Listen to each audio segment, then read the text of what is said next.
As the year begins to draw to a close, we look back on all the different ways that 2020 has changed us all. We've changed every aspect of our lives, from personal to professional, to accommodate new safety protocols in the hopes of minimizing the spread of COVID 19. COVID does not stop your customers from needing your services and products, so it's up to small business owners to shift the way they operate and consider new tactics for retaining clients. Small businesses need to discover their new normal. Suppose you are just tuning in. Welcome to BizIQ's live broadcast, where each week I am joined by the talented, bright, and lovely teammates that I get to call my teammates, and we talk about everything digital marketing. This week is no different, and I am joined by Mandy Lorman. Mandy has been part of the BizIQ family for 4 years now, and she is part of our CPR team. So, Mandy, thanks for joining us this afternoon. And can you tell our lovely viewers a little bit about you and what the CPR team does here at BizIQ? Yeah, so I work in the CPR team, which stands for cancels, payments, and retention. I handle the billing, and I also ensure that we retain our clients. I also step in on campaigns that are struggling and try and help them perform better. And I also resolve any escalated issues that our clients might have. Which is why you are the best person to talk about client retention with. So let's dive in here. Let's talk about why client retention is so necessary. Research shows that it costs 5 times more to attract a new client than it does to win over an initial client or a client that you've already serviced before. Mandy, in your opinion, why is client retention necessary? So, in most businesses, the value of a client isn't just their initial purchase. If you offer a quality product or service, it's going to be likely that your clients are going to come back. For example, if a client purchases a service from you initially for, I don't know, like $100, but he or she comes back to you five more times and purchases that same service, that client isn't worth $100 to you. That client is worth $600.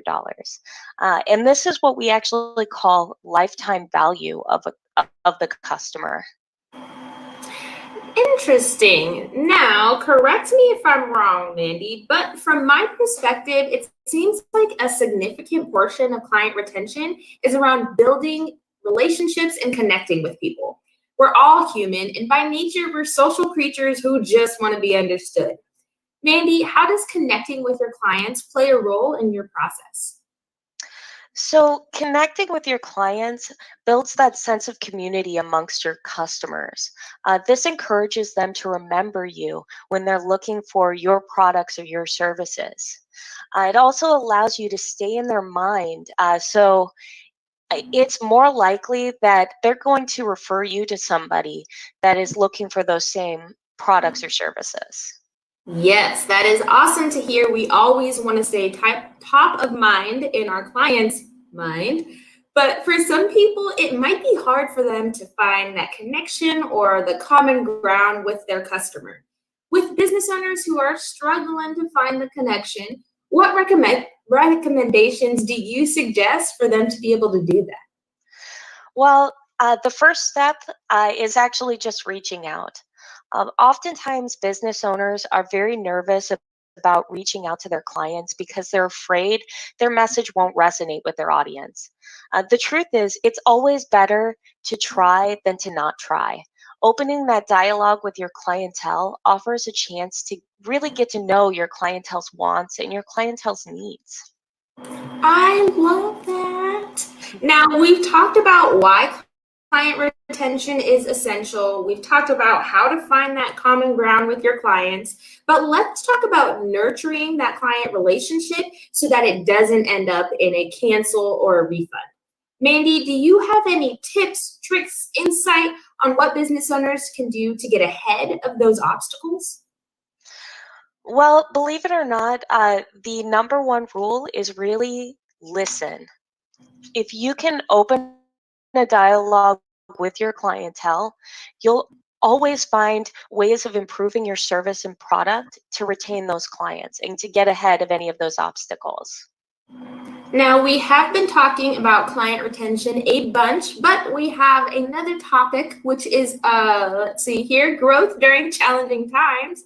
There's a famous Henry Ford quote that goes something along the lines of a man who stops advertising to save money is like a man who stops a clock to save time.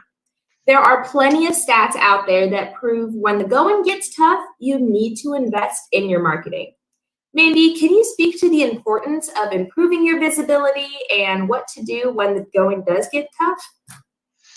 So actually, when you're in trying times like these, where people are really afraid to spend money because of these uncertain times, it is much more important to be visible because there's a lot more competition for a very small pool of customers.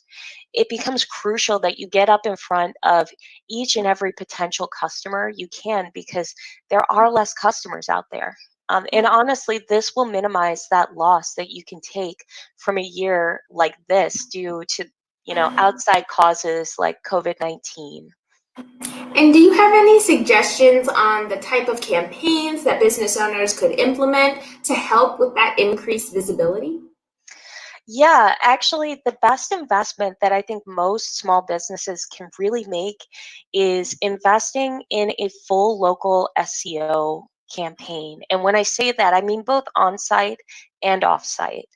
A lot of people are under the impression that all they need is this beautiful website and they'll be successful online. But that's just not the case. So you can have the most beautiful website in the world, but if nobody can find it, it doesn't help you at all. So I like to describe a local SEO campaign kind of like a sailboat. So you have a rudder that steers your ship. This is the website. So it's what tells Google what you do and where you do it. And then you need a sail. So this is your listings management, which builds that credibility with Google and makes Google want to show you in searches. And then you have the hull of your boat. This is your reputation management because you can have wind in your sails, you can be steered in the right direction, but if you've got a hole in the hull of your boat, you're still not going anywhere. This is the this is the same thing with reputation because you can show up for all of the search terms in the world, but if you've got a one-star reputation, chances are nobody's going to call. And part of retaining customers is looking at why they leave, which means looking at your churn rate. Churn rate is a metric that measures the percent of customers who end their relationship with a company during a specific time period. Mandy, why is churn rate a metric business owners should pay attention to? So churn rate is actually something we actually take a look at quite a bit here at BizIQ. So churn rate is important because it's a metric that lets you know if you're providing a quality product or service. So for example, if you have 1,000 new customers in 1 month, but only 5 return, you now have to spend so much money to make up for that revenue lost from that other 995 customers that you've lost. If you have a high churn rate, it's really important that you're digging into why it is that people are canceling and not returning. Sometimes I know this really scares a lot of business owners off, but oftentimes the most efficient way for you to really find out, uh, you know, what's happening with this churn rate is just to ask your customer, hey, what could I have done differently to improve your experience? More often than not, you'd be surprised, but people are usually very willing to give that constructive feedback. And that feedback is invaluable to a business owner that is concerned with the lifetime value of their customers. Yes, Mandy, you are right on the money. You can also look at your churn rate as a behavioral indicator. For example, let's say your customer churn rate increased 2 months ago when you stopped offering a specific offer or discount. By studying this feedback, you gain insight into your customers' behavior and learn a little bit about their spending habits. Mandy, are there any other behavioral data or spending habit data that our customers should be aware of and tracking? Yes. So you should always be looking at your trends and seasons. So tracking where you may have a slow season is really important because, like, for instance, you can be number one for snowmobile rental, but that's not really going to help you get customers in the summer.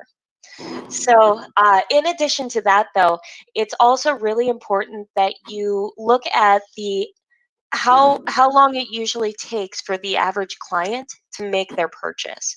So for instance, if you have an item or service that's relatively inexpensive, you're going to see that time is a lot shorter. But if you have a very high ticket item or high priced item, you're going to notice that that contemplation period is going to be a lot longer. Next, let's talk about attracting the wrong customers. Typically, bargain hunters, oh, oh my gosh, sorry. I was like hoping it was gonna go away, but it didn't go away. All right, here we go. We're talking about bargain hunters. All right, so bargain hunters don't typically result in some high-paying customers, but let's say there's a business owner out there who really wants to, attract those higher-paying clients. What would you suggest for them? Yeah, so I hear that a lot from clients, and this is really a double-edged sword because bargain hunters are generally solely concerned with price. That means that these people are a lot easily converted if you offer the highest quality for the cheapest price. But when you're talking about higher paying clients, as I mentioned previously, it's going to be a longer contemplation period before they decide to buy. They generally are also going to be looking for a lot more information and they're going to be looking for a lot more attention. So, if you are looking for those higher paying clients, your customer service needs to be top notch. You also need to be prepared to be answering a lot more questions and also really investing your time into those customers. Yes, and as we had mentioned throughout this, little chat, communication is massive when it comes to client retention. So, do you know if BizIQ, I don't know, offers any services that could help people out with communicating with their customers more consistently? Yeah, so we have social media marketing services. This is the best way to build that community with your customers and increase word of mouth from that community. And staying on the topic of social media management, why do you think it's a great investment? So it's a really wise investment right now because of the current economic times. You are a lot more likely right now to lose clients who don't feel a real sense of loyalty to your business because someone offers a less quality product for a lesser price. And Mandy, before we wrap it up here, can you please give our lovely viewers one final Mandy Lorman pro tip, please? Yes, this one sounds really simple, but I'm telling you, this is absolutely, positively, 100% fundamental to running a successful business. Whew. Answer the phone each and every time. I know it can be a real pain with spam callers and tire kickers, but it is a real common misconception that if a client is really serious about buying a product or service, that they'll leave a message and they'll wait to be called back. The truth is that we are in a very instant gratification society. So if you don't answer the phone, chances are they're not waiting for you to call them back. They're going to go to the next person. And with that, this week's episode is a wrap. Thank you to our lovely audience for joining us this afternoon, and a special thank you to Mandy for taking the time out of her day to speak with y'all. Thank you, Mandy. It was my pleasure. And since next Friday is Christmas and the Friday after that is New Year's Day, it will be 3 weeks until I am back with y'all talking about everything digital marketing. So until then, Have a happy holiday season, and I will catch y'all on the flip side. Bye, guys.